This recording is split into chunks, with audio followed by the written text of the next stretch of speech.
السلام عليكم ورحمة الله وبركاته.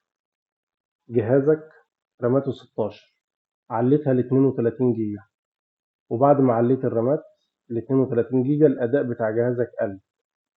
إزاي يقل وأنت خليت القوة بتاعته تضاعف؟ يبقى المشكلة في الرامات بتاعتك.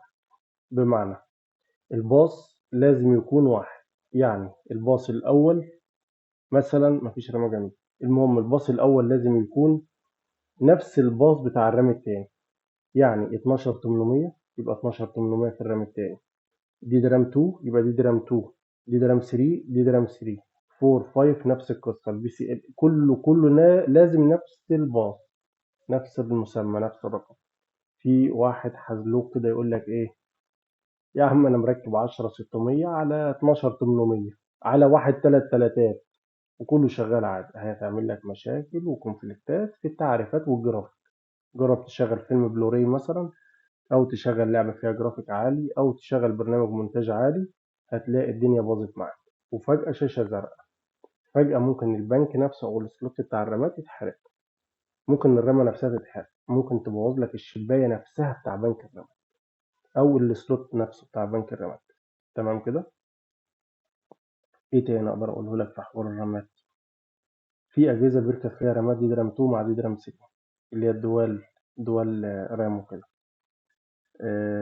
في ايه تاني يا ربي؟ بس. طيب، أركب رامة 4 ورامة تانية 4 ولا أركب واحدة بس 8؟ ده سؤال مهم أوي أوي أوي. يعني مثلا أجيب واحدة 8 واحدة 8 ولا أركب رامة واحدة 16؟ أنا عن نفسي أرشح واحدة 16، ده لو أنا اللي هشتغل على الجهاز، لكن لو جهاز عميل خليها 8 و8. ليه؟ عشان لو واحدة اتحرقت يقدر يشتري واحدة تانية ويستبدل دي مكان دي. تمام؟ طيب.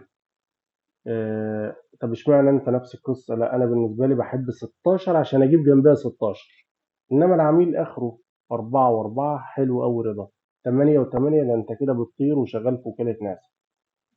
فاهمني؟ طيب بالنسبه لي انا لا، انا عشان بعلي انا ممكن 16 و16 32 و32. تمام كده. طيب ايه تاني في حوار الرامات؟ الباص اهم حاجه، الباص اهم حاجه.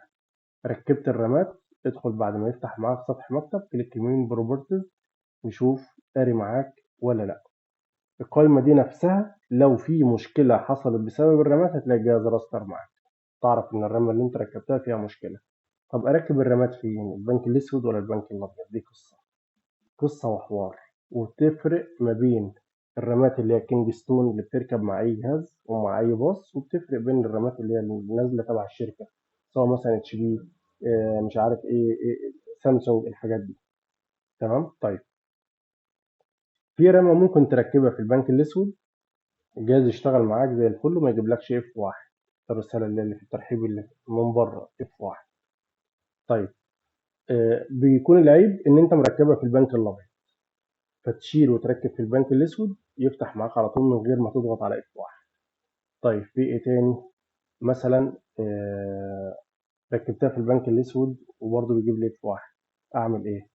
تدخل على اعدادات البايوس نفسها، اعدادات البايوس بتاع جهازك، تكل على الله بقى، اعدادات البايوس بتاع جهازك، وتعمل اعدادات ضبط المصنع، تعمل اعدادات البوت، يقرا الهارد ديسك على طول.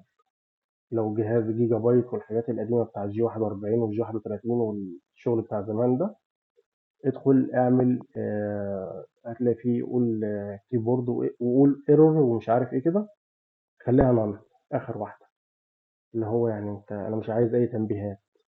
تمام كده. ايه تاني في حوار الرامات؟ آه، بس خلاص.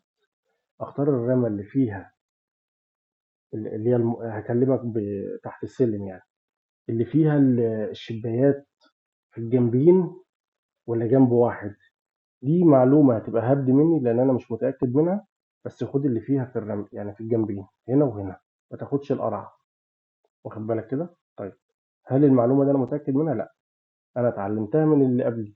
هل اللي قبلي هم صح ولا غلط؟ والله ما أعرف، بس إحنا دايما كنا بناخد اللي هي اللي في الجنبين ويقول لك دي أعلى وأسرع وبتاع، بس هي معلومة صح ولا غلط؟ لا، ما ممكن أعتبرها كده هبدة يعني. إيه تاني؟ بس كده خلاص. وقبل ما تشتري الرامات ابحث عن مواصفات جهازك وهو يدعم رامات لحد كام. عشان ما تروحش تجيب رامات 64 وتلاقوا اخره 16 جيجا رام. فاهمني؟ دي نقطة برضو مهمة. هات له على قد ما يستحمل بس.